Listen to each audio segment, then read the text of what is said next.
off with cannabis news. Mothers on the Move, Canna Bronx, and community members gathered for a rally on the proposed cannabis regulations. Our BronxNet reporter, Brittany Schuyler-Albane, has a story. In the 3rd Avenue section of the Bronx, Mothers on the Move, Canna Bronx, and community members gathered for a rally on the proposed cannabis regulations. These community members want to make it clear that when it comes to cannabis licensing regulations, put them first. We're a little concerned that social equity applicants are not really going to benefit.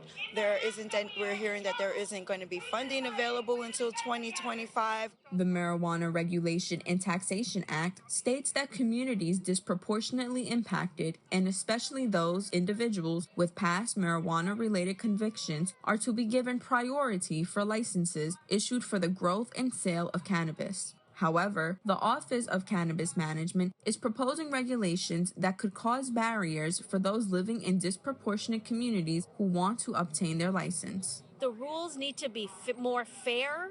It's going to be very difficult for regular people, to get through that process. More so, there seem to be discrepancies regarding the funding that will be allocated to cannabis business owners after they submit their applications. They promised to raise us about $150 million. They have not raised nowhere near that amount. They're saying that no money will be available for the rest of the folks who apply after when the market opens. With the combination of lack of resources and restrictive regulations looming over the cannabis business, there is a chance that the New York cannabis industry will be dominated by big businesses instead of New Yorkers who've been impacted by the war on drugs. Reporting for BronxNet, Brittany Schuyler-Albane. And thank you, Brittany. In other news, the Bronx Music Heritage Center celebrates the 50th anniversary of the birth of hip-hop by bringing back its series. Our BronxNet reporter, Carrie Moody, has the details. The Bronx Music Heritage Center celebrates the 50th anniversary of the birth of hip-hop by bringing back their series, Conversations with the Masters. The first master bringing back the series is none other than the first female MC, Sha Rock. Now when I sit on the throne to command my own, number one in New York on that microphone. To have me come, and talk about what I've contributed to the culture, especially with it being the 50 years of hip-hop, you could only be happy about that, because I am, one of the people, to help, move this culture forward. Sha Rock has a book titled Luminary Icon. Rock tells us more. I had the book since 2011, and I wrote the book. A lot of people know about it and a lot of people don't. I also have it where, you can download it, on the audio as well. And so it basically tells the story, of MC Sha Rock, of how I started, and I basically wanted to get to the points. I didn't, go on and on, about different scenarios, but I wanted to leave that for the movie, you know what I'm saying, that I'm trying to, bring to fruition. So yes, I do have a book out. It's called Luminary Icon. And so if you are a fan of Sha Rock, so even if you don't know who I am, you must get the book. This year will be the 5th year Sha Rock Day takes place at Gun Hill Park, the first Saturday in June. We're going into our fifth year.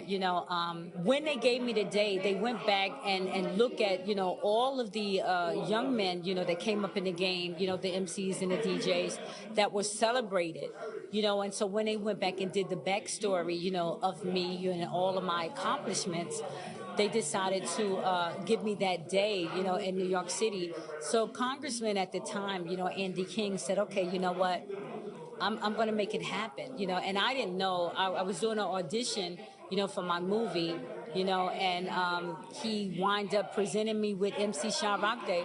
When it comes to the Bronx Music Heritage Center, we can always expect to walk away with a piece of Bronx history. For BronxNet, this is Kyrie Moody. And thank you, Carrie. If you want to find out how the Bronx continues to celebrate hip-hop, of course, stay tuned to us right here at BronxNet. In health news, Essen Healthcare opened a new location in the Castle Hill section of the Bronx. And our BronxNet reporter, Kibben Aline, was there and brings us the details right now. Essen Healthcare expanded its efforts in the Bronx with the opening of a brand new location in Castle Hill. It's part of our mission to create access to care to all of the Bronx. Opening its 37th location, Essen aims to assist nearly 40,000 patients in the neighboring communities. Essen Healthcare realized there was a need for this type of service following the addition of their mobile clinics during the pandemic.